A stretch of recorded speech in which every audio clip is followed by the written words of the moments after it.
السلام عليكم، ازيكم؟ عاملين ايه؟ تعالى نعمل بسكوت اليانسون والقرفة. معاكم كده كوباية الشاي عشان الأولاد اللي بتذاكر من الامتحانات دي. بسيط سهل وسريع ومتعملين في أقل وقت. كده بتعمل صينية كيكة. معانا 4 بيضات، حطينا 4 بيضات في الخلاط، وهنحط معلقة صغيرة إلا ربع فانيليا. ما عندكيش سايل حط بكوين، وذرة ملح، وكوباية السكر معاكم،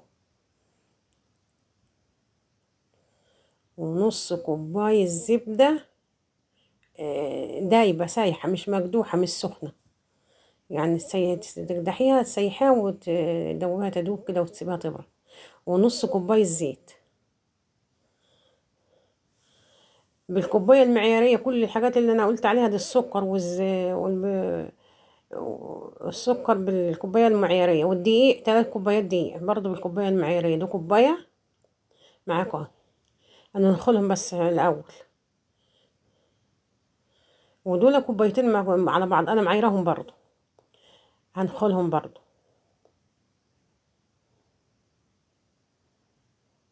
على ما الحاجة تتضرب اللي في الخلاط.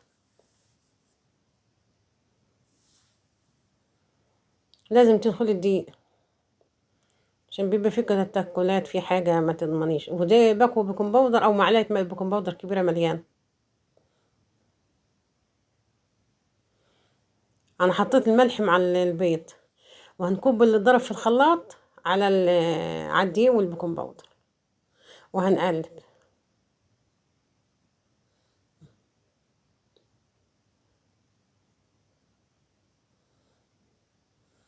سهل سهل جدا كمان.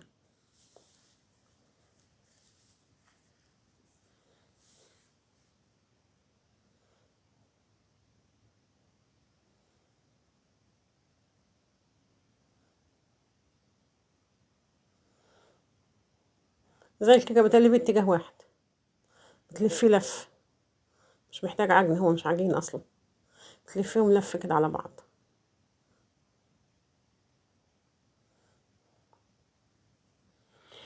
انا المفروض كنت يعني ما قسمتهم معاكم نصين، بس القسمه ما طلعتش. انا قسمت العجين على نصين على طبقين، ودي معلقه يايسو، معلقه متنقيه ونضيفه، معلقه مليانه. عايزه ازود اكتر من معلقه زودي، بس هي المعلقه حلوه، طلعت حلوه على نص الكميه. وده النص التاني حطيت معلقه قرفه مليانه، بس معلقه شاي صغيره مليانه. ودي نص كوبايه فول سوداني، او اقل من نص شويه. عايزه تحط عين جمل حطي، عايزه تحط بندق حطي، الموجود عندك حطيه. ايوه، العين الجمل يبقى كمان حلو قوي مع القرفه. بسكوت سهل وسريع وحلو جدا والله. نحطيه مع كوبايه الشاي باللبن، نحطيه في اللانش بوكس للاولاد ايام الامتحانات، تعمل لهم كوبايه الشاي وتحط لهم وحدتين كده يفطروا بيها قبل ما ينزلوا. وربنا ينجح كل الطلبه والطلبات يا رب العالمين. اللهم نجح كل اولادنا واولادكم يا كريم. وانا صباح، ودي قناتي، اللي ما اشتركش معايا اشترك. انتم مزعليني يا اهل الخير، مش متفاعلين معايا خالص ومش مشتركين عندي. وانا جبت الصينيه دي الكبيره ودهنتها وبدرتها بالدقيق، وهحطهم على ناحيتي على مرتين يعني. كل كل صنف لوحده، مش هيسوح على بعض ومش هيخش على بعض. عندك صينيتين صغيرين، حط كل حاجه لوحدها في صينيه.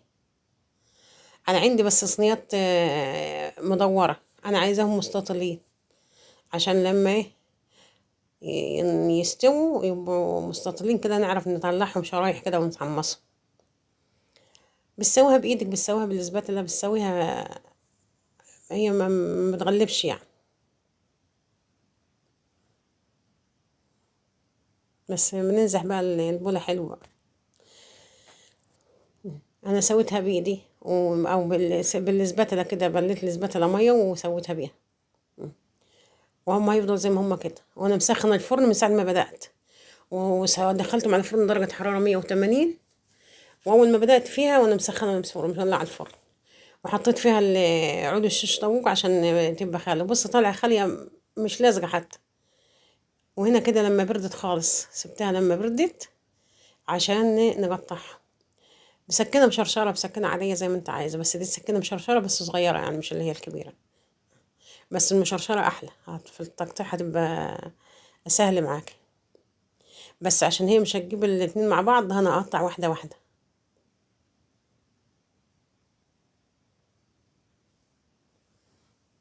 أنا أقطعها شرايح زي شرايح الفايش كده.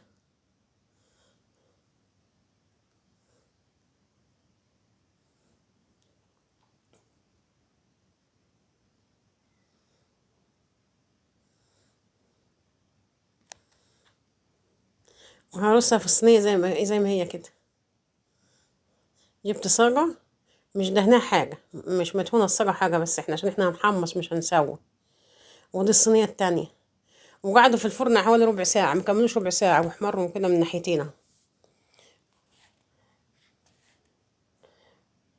وتبرد وحطيهم في أي حاجة كده، في علبة ولا حاجة، وجنب كوباية الشاي، شاي بلبن في اللانش بوكس.